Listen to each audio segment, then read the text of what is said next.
મિત્રો આજની વિડીયોમાં વાત થશે આજે તારીખ 24 માર્ચથી લઈને 5 એપ્રિલ સુધી ગુજરાતમાં કેવું રહેશે હવામાન, ગરમી, ઠંડી, ભેજ, પવન ઉપરાંત નવી કઈ સિસ્ટમ સક્રિય થશે, તમામ પ્રકારની માહિતી એક વિડીયોમાં આપી દઈશું। પ્રથમ વાત કરીએ તો ઉત્તર ભારતથી। ઉત્તર ભારતના ઉત્તરી પટ્ટામાં back to back western disturbance આવવાના છે। અત્યારે જે વેસ્ટર્ન ડિસ્ટર્બન્સ હતું તે આગળ ચાલ્યું ગયું છે, પરંતુ આગામી 48 કલાકમાં ફરીથી એક મજબૂત વેસ્ટર્ન ડિસ્ટર્બન્સ સક્રિય થાય, જેના ભાગરૂપે થઈને બરફવર્ષા અને વરસાદ થઈ શકે છે। એટલે ઉત્તર ભારતમાં હજુ પણ વરસાદી માહોલ યથાવત રહે તેવી સંભાવના છે, જેના ભાગરૂપે થઈને ગુજરાતમાં આંશિક આપણને ગરમીમાં રાહત પણ મળી શકે છે।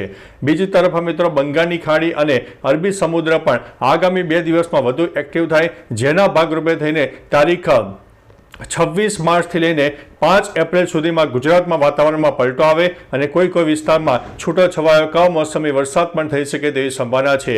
કારણ કે અત્યારે જે ક્લાઉડ ફોર્મેશન બનવાના છે તેમાં ભેજનું પ્રમાણ હોય, લો ક્લાઉડ ફોર્મેશન હોય અને પવનની દિશા પણ એક ફેરફાર લાવે તેવી શક્યતા દેખાઈ રહી છે। એટલે 26 માર્ચથી લઈને 5 એપ્રિલની વચ્ચે ગુજરાતના અનેક વિસ્તારમાં વાતાવરણમાં પલટો આવે તેવી પણ સંભાવના હાલ દેખાઈ રહી છે, જેમાં મધ્ય ગુજરાત હોય, દક્ષિણ ગુજરાત, સૌરાષ્ટ્ર ઉપરાંત ઉત્તર ગુજરાતના પૂર્વ તરફના વિસ્તારો પણ સામેલ છે અને કચ્છમાં પણ કોઈ વિસ્તારમાં વાતાવરણમાં પલટો આવે તેવી સંભાવના હાલ દેખાઈ રહી છે। બીજી તરફ મિત્રો ગરમીની વાત કરીએ અને સિસ્ટમની વાત કરીએ તો પાકિસ્તાનના ઉત્તરી પટ્ટામાં આવનારા 2-3 દિવસમાં એક સાયક્લોનિક સિસ્ટમ સક્રિય થશે। બંગાળની ખાડીમાં એક એન્ટી સાયક્લોનિક સિસ્ટમ સર્જાયું છે, જે પૂર્વ ભારતમાં હજુ પણ વરસાદ આપશે।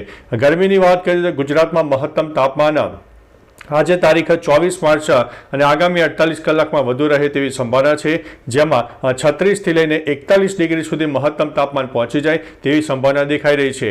ન્યૂનતમ તાપમાનની વાત કરીએ તો 22 થી લઈને 26 ડિગ્રીની આસપાસ ન્યૂનતમ તાપમાન નોંધાય, પરંતુ મોડી રાત્રે અને વહેલી સવારે હજુ પણ ખુશનુમા વાતાવરણ જણાશે।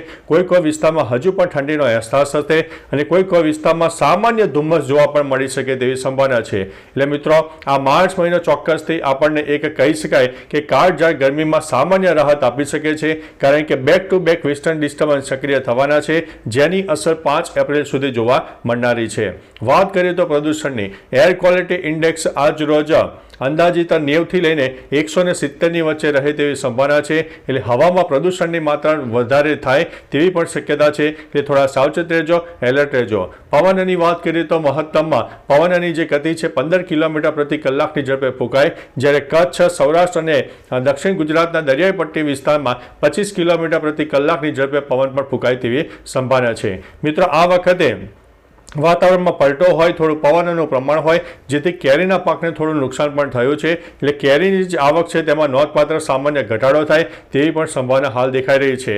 અને આવનારા દિવસોમાં જ્યારે કમોસમી વરસાદની આગાહી વ્યક્ત કરવામાં આવી છે, ત્યારે અત્યારે ખેડૂતોના માથે એક ચિંતાનો માહોલ પણ સર્જાઈ ગયો છે। બાકી મિત્રો નવી સિસ્ટમ કોઈ સક્રિય થશે તો અમારા વિડીયોના માધ્યમથી તમને ચોક્કસથી માહિતી આપી દઈશું અને હંમેશા આપણી વિડીયો સાથે જોડાયેલા રહેજો, જેથી તમને અવારનવાર નવી માહિતી મળતી રહે। તો ચાલો મિત્રો ફરીથી લેટેસ્ટ ઇન્ફોર્મેશન સાથે મળતા રહીશું, ત્યાં સુધી અમને રજા આપશો। નમસ્તે।